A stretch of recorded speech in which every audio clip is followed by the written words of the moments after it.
Okay, so guys today our chapter is light. हमने already discuss किया था कि लाइट क्या है, एक सेंसेशन ऑफ विजन है। बिना लाइट के हमारी आंखें भी जो है ना वो इमेजेस को रिकॉग्नाइज नहीं कर सकती। क्यों? क्योंकि अगर लाइट ही नहीं होगी सब कुछ हमें अंधेरा दिखेगा, ब्लैक दिखेगा। तो the role of human eye is also related to the light. अगर लाइट किसी चीज पे पड़ रही है तो हम उस चीज को देख सकते हैं, ठीक है। So here we have rectilinear propagation and reflection of light. तो रिफ्लेक्शन ऑफ लाइट कब होती है? जब हमारा ओपेक सरफेस होता है ना, चाहे जैसे आप ये ग्लास ले लो फॉर एग्जांपल, ये गिलास है, गिलास की लाइट जो है वो आर पार हो जाएगी। जब यहाँ से सनलाइट क्रॉस होगी तो वो तुम पे भी पड़ेगी, ऑब्वियस है, ठीक है। बट वही अगर मैंने डोर यहाँ पे रखा हुआ है और डोर की बात हो रही है, क्या डोर तुम्हारी लाइट पास कर सकता है? तो अगर डोर, वही बात है कि डोर जो है वो लाइट को क्रॉस नहीं कर सकता, बट लाइट को क्या कर सकता है? रिफ्लेक्ट जरूर कर सकता है।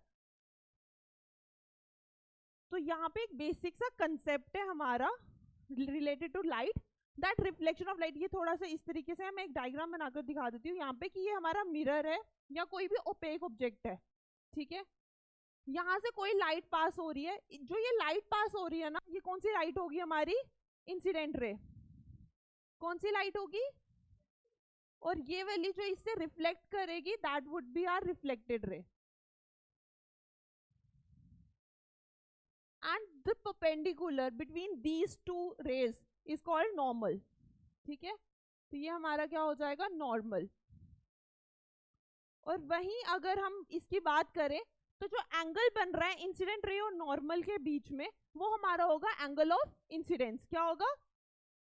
और वहीं एंगल ऑफ रिफ्लेक्टेड रे और नॉर्मल के साथ जो एंगल बनेगा वो क्या बनेगा? Angle of reflection. Very good, ठीक है।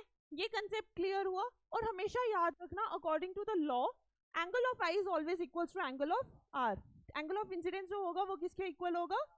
आर के इक्वल होगा, ठीक है। एंड इंसिडेंट रे, नॉर्मल और रिफ्लेक्टेड रे तीनों सेम प्लेन पे होंगे, ठीक है। ये नहीं है कि मैंने एक प्लेन यहाँ पे लिया है और दूसरा प्लेन यहाँ पे लिया है तो इंसिडेंट रे यहाँ से गिर रही है और रिफ्लेक्टेड रे यहाँ से गिर रही है, नहीं, दैट इज नॉट पॉसिबल। हमें एक ही सरफेस पे हमारी तीनों चीजें मिलेंगी, that is incident ray, normal and reflected रे।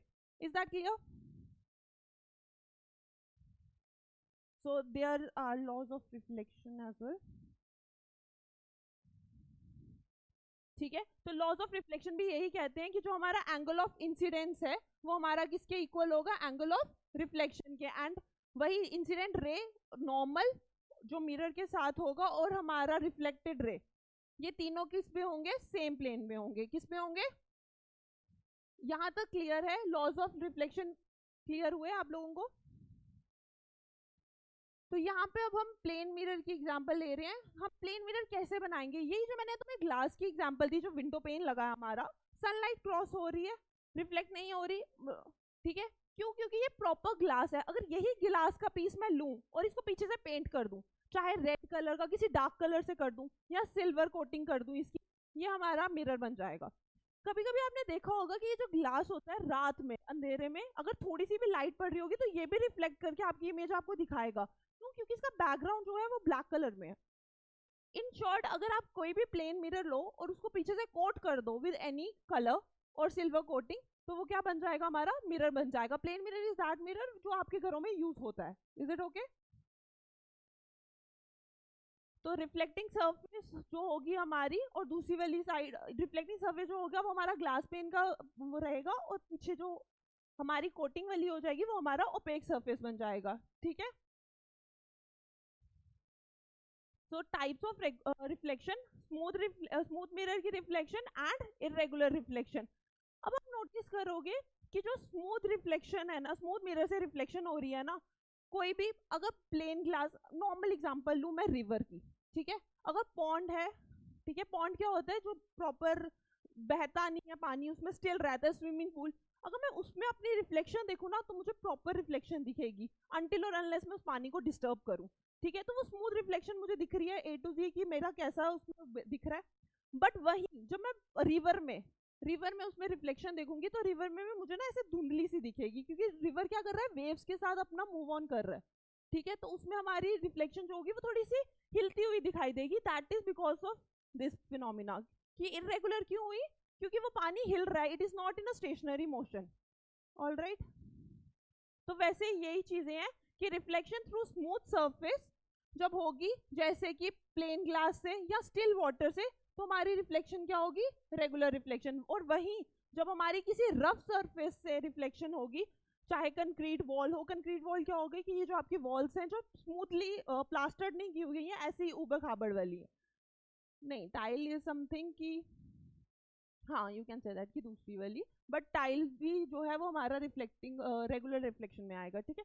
और रनिंग वाटर जो है उसमें भी तो हिलती हुई इमेज, वो ये तुम्हारा फिनोमेना बहुत क्लियर है क्योंकि तुम लोगों ने देखा होगा अपने आप को मिरर में, सॉरी रिवर में, तो रिवर से आपको क्लियर हो जाएगा इस चीज का, ठीक है।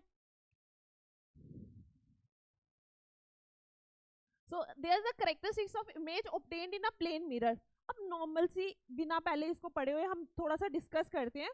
प्लेन मिरर में हम क्या, प्लेन मिरर घर में सबके लगा होता है ना, उसी को प्लेन मिरर बोलते हैं। कन्वेक्स कनकेव मिरर नहीं लगता है किसी के घर पे, ठीक है। तो जो प्लेन मिरर है ना, जब आप तैयार व्यार होते हो उसमें अपनी शक्ल देखते हो, आपको कैसे दिखती है, सेम अपनी तरह, हाइट सेम होती है, डिस्टेंस सेम होता है। अब मेरे डिस्टेंस से क्या मतलब है कि आप अगर यहाँ पे खड़े हो, आपका मिरर यहाँ पे है बाय चांस, तो आपकी इमेज भी थोड़ा सा इतने डिस्टेंस पे ही बनेगी। जो मिरर और आपका ऑब्जेक्ट का डिस्टेंस है, वही मिरर और इमेज का भी डिस्टेंस होगा, सेम डिस्टेंस पे बनती है। अगर आप दूर बैठे और मिरर मतलब दूर है, तो आपकी इमेज भी दूर बन रही है।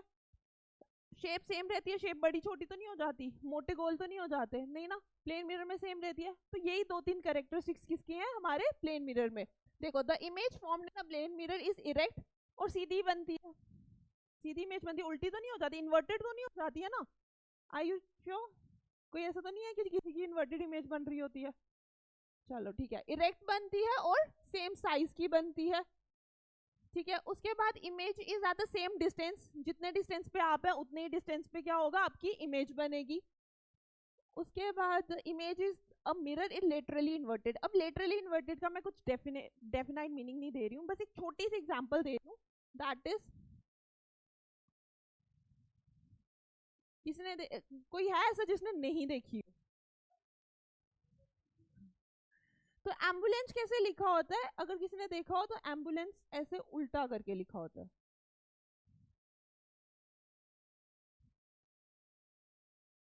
ऐसे करके लिखा होता है ना। क्यों? क्योंकि जब हम इसको मिरर से देखते हैं, जो हमारा कनकेव मिरर या कन्वेक्स मिरर, जो जब हम कार के मिरर से देखते हैं, तो ये हमें सीधा दिखाई दे। क्यों? क्योंकि जब आप अपना लेफ्ट हाथ उठाते हो ना, तो इमेज में आपका वो राइट हैंड दिख शो होता है। That is what laterally inverted is. Okay, is that clear? उसके बाद ये है कि हमारे डिस्टेंस क्या, देखो जस्ट सपोज ये रोबोट है और ये मिरर है, 8 मीटर का डिस्टेंस है, तो आपके अकॉर्डिंग इमेज कहाँ बनेगी, मिरर से 8 मीटर पे बनेगी। बट अगर मैं ऑब्जेक्ट की बात करूं तो कितने मीटर की दूरी पे होगी, 16 मीटर। Very good. क्यों? क्योंकि 8 मीटर इसका और 8 मीटर इमेज फॉर्म का, ठीक है। देखो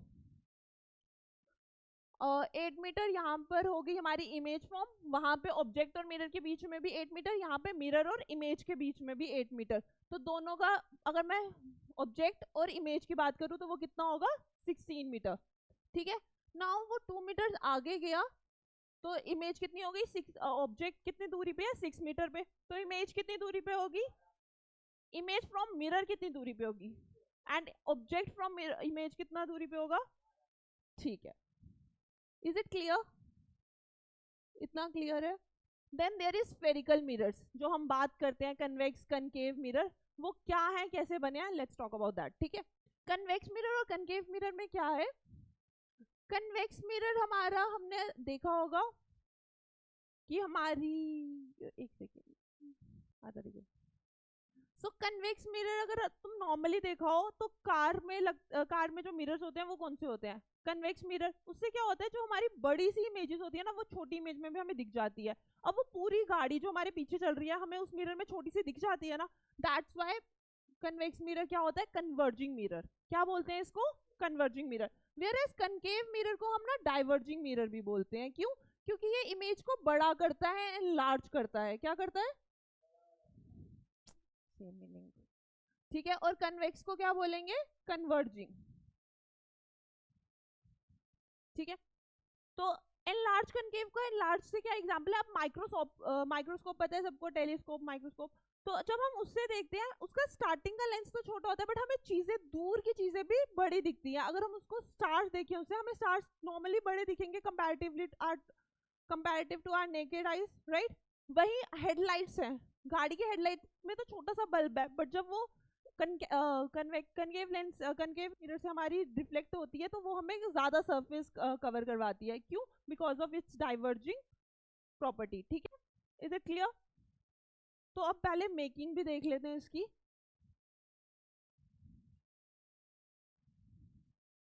हमने क्या किया, एक स्फेरिकल मिरर लिया, उसके आउटर पोर्शन जो है उसको क्या कर दिया, पेंट कर दिया। ठीक है, तो ये हमारा कौन सा मिरर हो गया? Concave mirror. ये वाला पोर्शन हमारा रिफ्लेक्टिंग पोर्शन आ गया, वेयरएज ये वाला पोर्शन क्या आ गया हमारा? Opaque portion. ठीक है, वहीं अगर हम दूसरा मिरर, दूसरा साइड ले इसका और इसको अंदर से पेंट कर दे तो रिफ्लेक्टिंग सरफेस बाहर वाली हो जाएगी और ओपेक वाला अंदर हो जाएगा। ठीक है, and that would B convex mirror. Convex mirror. ठीक है, तो जस्ट सपोज मैंने ये वाला पोर्शन उठा के रख दिया है, ये वाला हमारा कौन सा मिरर हो गया जिसमें अंदर से रिफ्लेक्टिंग, अंदर से कन्वेक्स मिरर, क्योंकि रिफ्लेक्टिंग सरफेस कौन सी है? बाहर वाली। और वही बाहर वाली को हमने पेंट कर दिया और हमारी रिफ्लेक्टिंग सरफेस अंदर वाली है, तो वो कौन सा मिरर हो गया? Concave mirror. ठीक है, और मैंने पहले ही बताया कि कन्वेक्स मिरर क्या होता है हमारा? डाइवर्जिंग मिरर, है ना? तो ये इसकी सारी रेज जो इसमें पास होंगी ना वो डाइवर्ज हो रही है, ये कहीं इस तरफ जा रही है, ये कहीं इस तरफ जा रही है, कोई एक पॉइंट पे नहीं आ रही है। वहीं जब हम कनकेव मिरर के साथ देखेंगे ना, दे विल बी कन्वर्ज। देखो यहाँ पे इसलिए लिखा है कि ये क्या है? डाइवर्जिंग मिरर है। वेयरएज कनकेव मिरर के साथ क्या होगा? वो कन्वर्ज करेगा, that is why it is known as converging mirror. तो अगर क्वेश्चन मतलब पेपर में आ गया कि what is the other name of concave mirror, तो क्या आंसर दोगे? कन्वर्जिंग। कनकेव का कन्वर्जिंग, कन्वर्ज करता है, वो कन्वर्ज करता है, हर चीज को एक जगह पे लाकर दे रहा है। ये लाइट यहाँ से आ रही है, ये रे यहाँ से आ रही है, ये रे यहाँ से आ रही है, बट पास करते वक्त वो सारी एक ही जगह पे कन्वर्ज हो रही है। ठीक है, फोकस वो बाद में पढ़ेंगे, बट पहले ही देख लो कि वो एक ही जगह पे कन्वर्ज हो रही है। बट वही डाइवर्जिंग मिरर में सारी रेस का है अलग अलग जा रही है, कहीं मीट कर रही है, इंटरसेक्ट कर रही है नहीं ना, that's why it is diverging mirror. ठीक है, तो अब कॉमन टर्म्स थोड़ी पढ़ लेते हैं कि क्या क्या कॉमन टर्म्स हैं इसकी। मैथ्स में हमने सर्कल में रेडियस, सेंटर वगैरह सब पढ़ा हुआ है, तो यहाँ पे भी सेम हमने स्फेरिकल मिरर लिया हुआ है, तो उसका सेंटर क्या होगा? नहीं, उसका सेंटर क्या होगा? सेंटर ही होगा यार, क्या तो बट हमारे इसमें स्फेरिकल मिरर में सेंटर को क्या बोलते हैं? Centre of curvature in physics. ठीक है, तो सेंटर ऑफ कर्वेचर क्या हो गया कि कोई भी मिरर जो हमने लिया, जस्ट सपोज मैंने ये वाला मिरर लिया हुआ है, बट इसका सेंटर ऑफ कर्वेचर ये नहीं होगा कि तुमने यहाँ से यहाँ बनाया तो मैम ये वाला मिडल पॉइंट है तो ये हो गया, नहीं। ये जिसका पार्ट है, जितने बड़े सर्कल का पार्ट है, जस्ट सपोज ये इसका सेंटर है, तो ये ही इस वाले मिरर का भी यही सेंटर ऑफ कर्वेचर होगा। Is it clear? ये नहीं होगा कि तुम सिर्फ इस पोर्शन को देखकर कर लो कि नहीं नहीं इधर सेंटर बना दिया, नहीं। वो सेंटर कहाँ होगा? जहां पे वो पूरा सर्कल कंप्लीट होकर जहां उसका सेंटर बन रहा है वहीं उसका सेंटर बनेगा। ये चीज क्लियर है? ठीक है, नेक्स्ट इज पोल। पोल हमारा क्या होता है? जब हम सेंटर से एक लाइन पास करें, ठीक है, डायरेक्टली उसके 90 डिग्री पे, तो जो मिरर पे वो पॉइंट होगा उसको हम क्या बोलेंगे? पोल। क्या बोलेंगे?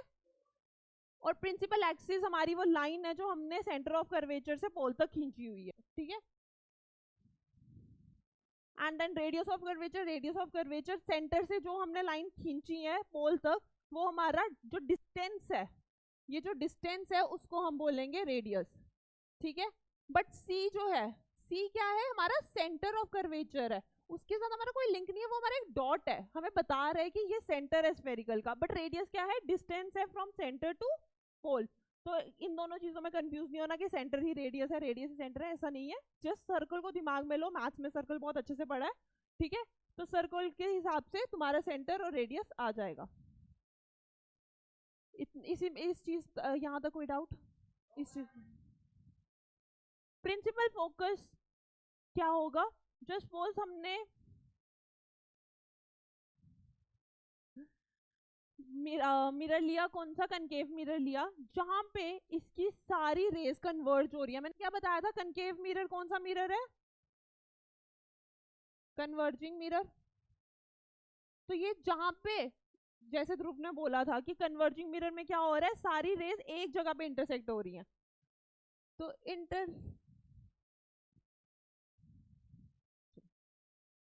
ठीक है। तो जैसे ध्रुव ने, मैं बता रही थी कि फोकस पे जो कन्वर्ज होगा, जब सारी रेज एक ही लाइन पे आकर इंटरसेक्ट कर रही हैं, कन्वर्ज हो रही हैं, उस कन्वर्जिंग पॉइंट को हम क्या बोलते हैं, फोकस। क्या बोलते हैं, उसको हम फोकस भी बोलते हैं और प्रिंसिपल फोकस भी बोलते हैं, क्योंकि प्रिंसिपल एक्सिस पे वो लाइन बनी हुई, डॉट बना हुआ है, तो उसको हम प्रिंसिपल फोकस भी बोलते हैं, अदरवाइज इट्स फोकस ऑल्सो। ठीक है। वही ये कन्वेक्स मिरर में क्या, कन्वेक्स मिरर तो मैंने आपको बताया था कि वो डाइवर्जिंग मिरर है। अब डाइवर्जिंग मिरर में हम एक कॉमन पॉइंट कैसे ले सकते हैं, कोई बताएगा। डाइवर्जिंग मिरर में हम एक कॉमन पॉइंट कैसे लेंगे, स्फेरिकल मिरर का, बट इसमें कोई, देखो इसी सारी रेज जो है वो अलग अलग जा रही है, उसमें हमने कॉमन पॉइंट लिया कि जहां पे हर जगह कन्वर्ज हो रही थी वो चीजें, तो हमने उसका कॉमन पॉइंट ले लिया, फोकस। बट यहाँ पे फोकस क्या क्या लेंगे, एग्जैक्टली हम यहाँ पे क्या करेंगे, विजुलाइज करेंगे, हम इमेजिनरी लाइंस बनाएंगे। हमारा इसमें ये मेथड रहता है, हमारे दिमाग में ये कंसेप्ट रहता है कि ये राइट जो रेज आ रही है ना, वो पीछे से आ रही है मिरर के, और वो मिरर के बैक साइड पे क्या करेगा, इमेज का back side of the mirror पे इमेज बनाएगा। इसलिए हमें जो हमारी बड़ी बड़ी चीजें होती हैं वो बिल्कुल डिमिनिश्ड दिखती हैं, छोटी सी दिखती हैं। ठीक है। हाँ, नहीं इमेजिनरी नहीं होती, बिकॉज ऑफ द इमेजिनराइज, क्योंकि हमारी मिरर के पीछे बन रही है इमेज। ठीक है, दैट इज द कंसेप्ट। ठीक है, a convex mirror the reflected rays do not meet, ठीक है, क्योंकि वो मीट तो कर नहीं रहे इन रियल लाइफ, तो हम, बट हम सोचते हैं कि ये appear to come from a point F on the principal axis behind the mirror. पीछे से कोई पॉइंट है एफ और वो मिरर के पीछे है, और वो क्या कर रहा है, वो अपनी रेस को, क्या हो गया, क्या डाउट है, behind the mirror, this point is called the focus of the convex mirror. Convex mirror में हम हमेशा ये सोचते हैं कि वो लाइट जो है वो अपेयर हो रही है फोकस से, इमेजिनरी लेकर चलेंगे उसको, और कनकेव को हम रियल लेकर चलेंगे इन लेमैन लैंग्वेज। ओके, इसलिए हम उसको कनकेव मिरर का फोकस क्या बोलेंगे, रियल फोकस, और कन्वेक्स मिरर के फोकस को क्या बोलेंगे, वर्चुअल फोकस। ठीक है, और वही फोकल लेंथ क्या हो गई हमारा, जैसे सेंटर ऑफ फोकस का सिस्टम था ना, सेम वैसे ही है। सेंटर से लेकर प्रिंसिपल एक्सिस तक जो हमारा वो बन रहा था, वो क्या था, रेडियस, रेडियस बन रहा था ना। वैसे ही एफ से लेकर पी तक, फोकस से लेकर पोल तक जो हमारा बन रहा है, उसको हम बोलते हैं फोकल लेंथ। क्या बोलेंगे, क्या बोलेंगे, फोकल लेंथ। ठीक है, so the distance of the focus from the pole of the mirror is called the focal length of the mirror. Is it clear, कोई डाउट है इन टर्म्स में, ये टर्म्स ना आगे बहुत यूज होंगी, सो प्लीज मेक श्योर कि तुम्हें ये सब समझ अच्छे से आए, और अगर कोई डाउट है तो प्लीज पूछ लो। ठीक है, ध्यान रखना, रेडियस कहाँ से कहाँ तक है, सेंटर से लेकर पोल तक, वेयर एज फोकस से लेकर पोल तक कौन है, फोकल लेंथ। ठीक है, और हम इससे ये भी बोल सकते हैं कि फोकस जो है ना, वो मिड पॉइंट है बिटवीन पी एंड सी। तो इसी वजह से हमारा मैथमेटिकली फॉर्मूला बनता है that focus is equals to radius of curvature upon 2, कि उसका हाफ हो जाता है। ठीक है, और वहीं अगर मैं रेडियस की बात करूं तो वो क्या हो जाएगा, 2f। ठीक है, थोड़ा मैथमेटिकल इक्वेशंस को दिमाग में लेके चलना। रेडियस इक्वल्स टू क्या हो जाएगा, 2f, where as focal length कितनी हो जाएगी, रेडियस अपॉन 2। और एक न्यूमेरिकल कर लेते हैं। हमें क्या गिवन है कि find the focal length of convex mirror whose radius of curvature, या रेडियस कितना दिया हुआ है हमें, 32 सेंटीमीटर, और हमें फाइंड आउट क्या करना है, फोकल लेंथ। तो हमने जस्ट अभी देखा कि फोकल लेंथ का फॉर्मूला क्या था, that is F upon, sorry R upon 2। तो आर कितना है, 32 upon 2 which is equals to 16 centimetre. तो हमारी फोकल लेंथ कितनी हो जाएगी, 16 सेंटीमीटर। इज इट क्लियर, ठीक है।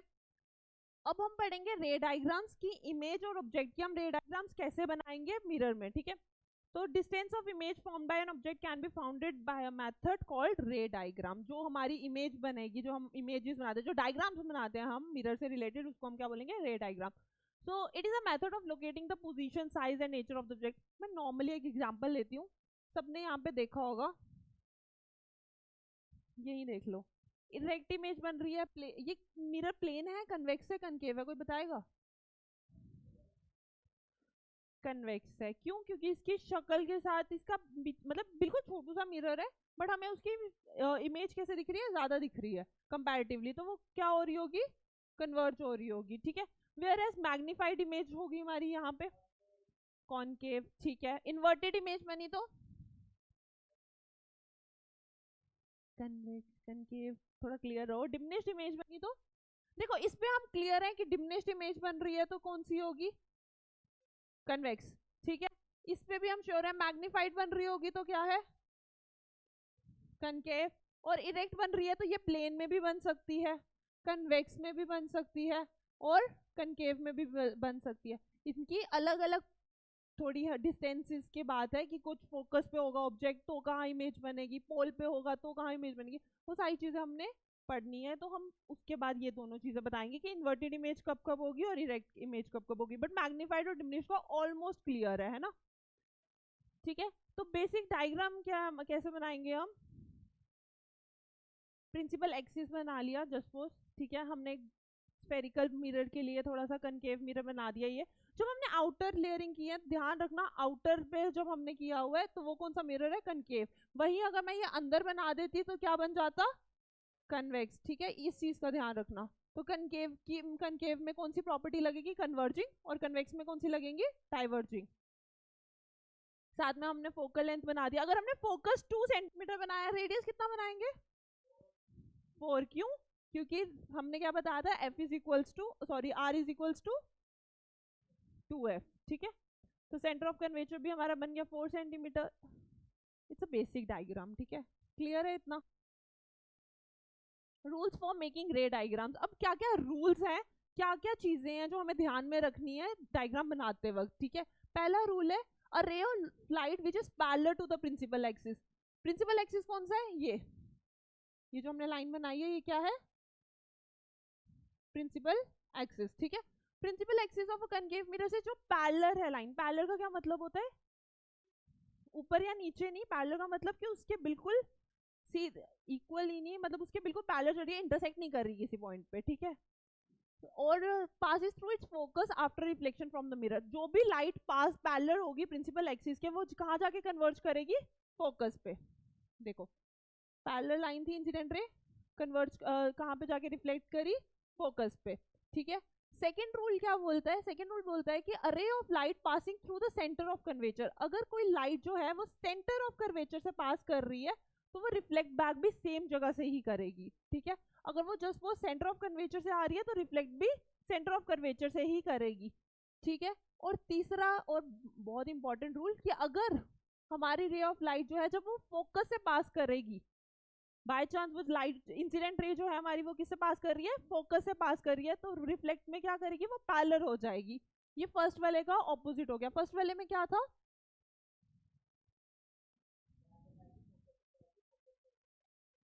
हाँ जस्ट सपोज ये पैरेलल थी और ये किससे गई, फोकस से। बट वहीं ये वाले में क्या है कि अगर फोकस से जा रही है तो ये क्या बन गई, पैरेलल। यही एक तरीका है हमारी इमेज फॉर्मेशन का। ये हमारी ये ऑब्जेक्ट है तो ये हमारी क्या बन जाएगी, इमेज। ये हम अभी करेंगे। ठीक है, क्लियर है तीनों रूल्स। पहले में क्या होगा, पैरेलल लाइंस है तो साथ में क्या हो जाएगा, फोकस से पास करेगा, रिफ्लेक्ट करेगा फोकस से। दूसरे वाले में सेंटर ऑफ कर्वेचर से पास कर रहा है तो रिफ्लेक्ट बैक भी किससे करेगा, सेंटर ऑफ कर्वेचर से। एंड तीसरे रूल में क्या है कि वो जब फोकस से पास करेगा तो आफ्टर रिफ्लेक्शन वो क्या हो जाएगी, पैरेलल हो जाएगी टू प्रिंसिपल एक्सिस। ठीक है, चौथा रूल है, a ray of light which is incident at the pole of a concave mirror is reflected back making the same angle with in the principal axis. अगर हम by chance direct light किस पे फेंक रहे हैं, पोल पे। ठीक है, पोल पे अगर हम डायरेक्टली लाइट फेंकेंगे तो जो इसकी रिफ्लेक्शन होगी और जो ये एंगल बन रहा है, एंगल आई किसके इक्वल हो जाएगा, आर के। ये तो हमने पहले भी पढ़ा हुआ है बट इसमें भी ये यूज होगा। ठीक है, कि एंगल आई क्या हो जाएगा, एंगल आर के इक्वल। क्लियर है, 4 रूल समझ आ गए। इंसिडेंट रे जो है पैरेलल होगी तो क्या हो जाएगा, फोकस से पास करेगा। इंसिडेंट रे सेंटर से पास कर रही है तो रिफ्लेक्ट भी सेंटर से करेगी। इंसिडेंट रे अगर फोकस से पास कर रही है तो क्या हो जाएगी, पैरेलल हो जाएगी आफ्टर रिफ्लेक्शन। एंड चौथे में क्या है कि अगर पोल पे डायरेक्टली गिर रही है तो रिफ्लेक्ट बैक करके वो क्या बनाएगी, angle of incident ray is equals to angle of reflection sorry. ठीक है, make the same angle with the principal axis, मतलब angle I is equals to angle R. दिख रहा है ये, ऑब्जेक्ट बियॉन्ड सी, अब हमारे ना 6 केसेस हैं, object beyond C, object at C, object between C and F, object between object on F या at F, and object at F, और एक है एफ और पी के बीच में। ये सारे केसेस हम एक एक करके पढ़ेंगे। तो सबसे पहला केस क्या है, ऑब्जेक्ट बियॉन्ड सी। ठीक है, तो जैसे हमने डायग्राम अभी सीखी थी, हम सेम वैसे डायग्राम बना लेंगे। फोकस का सेंटर, तो हमने क्या बोला है कि हमारी जो ऑब्जेक्ट है, ये ऑब्जेक्ट है ए बी, ठीक है, ये हमारा ऑब्जेक्ट कहाँ बन रहा है, बियॉन्ड सी। तो अब हमने लाइन क्या की, पहले पैरेलल की। अगर ये पैरेलल लाइन है तो किससे जाएगी, अकॉर्डिंग टू रूल्स फोकस से, ठीक है। दूसरी लाइन हमने फोकस से की है तो क्या करेंगे, पैरेलल कर देंगे। जहां पे ये इंटरसेक्ट हुई ना, जहां पे ये इंटरसेक्ट हुआ है दोनों लाइंस, रिफ्लेक्टिंग लाइट्स जहां पे दोनों रिफ्लेक्ट हुए हैं, वो हमारी क्या बन जाएगी, इमेज। अब आप देख सकते हो ये इमेज क्या बनी है, उल्टी। उल्टी का क्या मतलब हो गया, इन्वर्टेड। रियल तो होगी क्योंकि हमने रियल लाइन से बनाया है, ठीक है। उसके बाद ये वाली जो इमेज है, ये as compare to this object छोटी है, स्मॉल बनी, मतलब उससे कंपैरेटिवली क्या हुई, डिमिनिश्ड हुई, ठीक है। तो हम यहाँ पे बोल सकते हैं that position of image is between C and F, whereas nature of image क्या है, रियल एंड इन्वर्टेड, और साथ में डिमिनिश्ड, ठीक है। रियल तो बनी, क्यों, क्योंकि हमने उसके साथ कोई इमेजिनरी लाइंस का रोल प्ले नहीं किया, डायरेक्ट जो रिफ्लेक्शन से लाइट आ रही है हमने उसका रोल प्ले किया। इन्वर्टेड है, उल्टी बनी है इमेज, और साथ में डिमिनिश्ड है, मतलब छोटी बनी है, ठीक है। अब है ऑब्जेक्ट एट सी, सी पे ऑब्जेक्ट रहेगा, मतलब सी के पहले, इसमें भी हम सेम केस लेते हैं, डायरेक्टली हमने पैरेलल लाइन ली प्रिंसिपल एक्सिस से, कहाँ से जाएगी, फोकस से। देखो तुम बोलते जाओगे ना, दिमाग में इमेज अभी सेट हो जाएगी, क्योंकि यही बेसिक 4 रूल्स है कि प्रिंसिपल एक्सिस से पैरेलल हुआ, फोकस से गया, फोकस से गया तो बाद में पैरेलल हो गया, सेंटर ऑफ कर्वेचर से गया तो सेंटर ऑफ कर्वेचर पे रिफ्लेक्ट बैक करेगा। और पोल पे बहुत रेयर केस है बट आएगा वो भी, तो पोल में भी angle of incident equals to angle of reflected आ जाएगा, ठीक है। और यहाँ पे हमने फोकस से ही फिर से पास किया, सेम वही रूल चला जैसे पिछले वाले में किया था, बस इमेज थोड़ी कैसे बन गई, सेम डिजाइन सेम शेप की बनी है, ऑब्जेक्ट जो है वो इमेज के इक्वल है, इन्वर्टेड तो बना और रियल भी बना, और कहाँ पोजीशन क्या है, एट सी। तो पोजीशन ऑफ इमेज क्या हो गई, at C, nature of image real, inverted and same as the object, ठीक है, सेम साइज की बनी। इधर तक दो पोजीशंस में कोई डाउट, चलो let's go towards F and C, ठीक है। एफ और सी के बीच में अगर हमने रखी, फिर से हम सेम वही करेंगे, पैरेलल कर लेंगे, पहले फोकस पे गई, फिर फोकस से निकाल रहे हैं पैरेलल, अब वो बियॉन्ड सी बनी और साथ में एनलार्ज भी है। थोड़ा सा डिफरेंस देख रहे हो यार, तुमने एक चीज नोटिस की, जब हमने ऑब्जेक्ट बियॉन्ड सी रखा था तो हमारी इमेज कैसे बन रही थी, रियल एंड इन्वर्टेड, वो तो बनेगी, ठीक है। और साथ में डिमिनिश्ड बनी थी, और कहां बनी थी, between focus and centre of curvature पे बनी थी, ठीक है। बट वही ऑब्जेक्ट बिटवीन एफ एंड सी, अब वही जहां पे ये हमारी इमेज बनी थी इस टाइम पे, वही इमेज हम हमारी वहां पे अब क्या है, ऑब्जेक्ट है, ठीक है। और जो इसकी पोजीशन है beyond C, nature of image real, inverted and magnified, बड़ी हुई। जो यहाँ पे ऑब्जेक्ट की चीजें थी ना, वो यहाँ पे अब इमेज की चीजें हैं, और जो यहाँ पे इमेज की चीजें थी वो अब यहाँ पे किसकी चीजें हैं, ऑब्जेक्ट की, वाइस वर्सा हो जाएगा, ठीक है। इतना कोई डाउट है इस चीज में, रिलेट करने में कोई इशू, क्लियर है, ठीक है। नेक्स्ट आ जाएगा object at F, object at F, ठीक है। तो हमने ऑब्जेक्ट कहाँ पे रखा है, एफ पे रखा है, एफ से हमने पैरेलल लाइन की तो किससे पास हुई, रिफ्लेक्ट किस पे हुई, फोकस से ही हुई। दूसरी हमने यहाँ पे क्या किया है, दूसरी लाइन हमने क्या की, सेंटर ऑफ कर्वेचर से पास की है, इंसिडेंट रे भी हमारा सेंटर ऑफ कर्वेचर है, तो ये हमने बहुत इजीली अभी सीखा था तीसरे रूल में कि सेंटर ऑफ कर्वेचर की जब इंसिडेंट रे होगी तो रिफ्लेक्ट किससे करेगी, सेंटर ऑफ कर्वेचर से ही करेगी, तो ये स्ट्रेट लाइन बन गई। तो जो ये हमारी इमेज, जो पोजीशन ऑफ इमेज है, एक्चुअली हम इसको आगे आगे आगे करेंगे ना तो कहीं जाके बनेगी बहुत दूर, तो इसलिए हमने इसको क्या कर दिया कि ऑब्जेक्ट की इमेज कहाँ, इमेज की पोजीशन कहाँ पे होगी, एट इन्फिनिटी। नेचर क्या है, रियल है, inverted and magnified, over magnified, actually highly magnified, ठीक है, क्योंकि बहुत बड़ी इमेज बनेगी अगर वो इन्फिनिटी तक जा रही है, इन्फिनिटी तक ये टच कर पा रहा है तो वो बहुत बड़ी इमेज बनेगी, ठीक है। Now object between P and F, exactly, ठीक है। अब हमने एफ और पी पे ले लिया हुआ ऑब्जेक्ट, पैरेलल लाइन की, फोकस से पास होगी, वैसे ही सिमिलरली सेंटर ऑफ कर्वेचर से की, तो ये तो बिल्कुल भी, अगर तुम यहाँ से देखो ये बिल्कुल अलग अलग जा रही हैं, ये ज्वाइन होने का कोई इसका लग ही नहीं रहा है कि ज्वाइन हो भी सकती हैं। तो हम क्या करते हैं, हम इसको वर्चुअली कंसेप्ट में लेते हैं, हम इसको आगे और ले लेते हैं, और यहाँ पे जहाँ पे ये इंटरसेक्ट करेगा उस पॉइंट को हम कंसिडर कर लेते हैं कि इसकी इमेज बन गई है, क्योंकि बियॉन्ड द मिरर। तो ये एक लोता ऐसा केस है, आप कह सकते हो कि एक्सेप्शनल केस है, जहाँ पे हमारे कनकेव मिरर में इमेज जो है वो क्या बन रही है, इन्वर्टेड बन रही है, रियल नहीं बन रही, इरेक्ट बन रही है, इन्वर्टेड नहीं बन रही, और साथ में बिहाइंड द मिरर बन रही है, ठीक है। So the position of the image is behind the mirror. Nature क्या होगा, वर्चुअल होगा, पहले वाले में क्या हो रहा था, रियल हो रहे थे, ठीक है।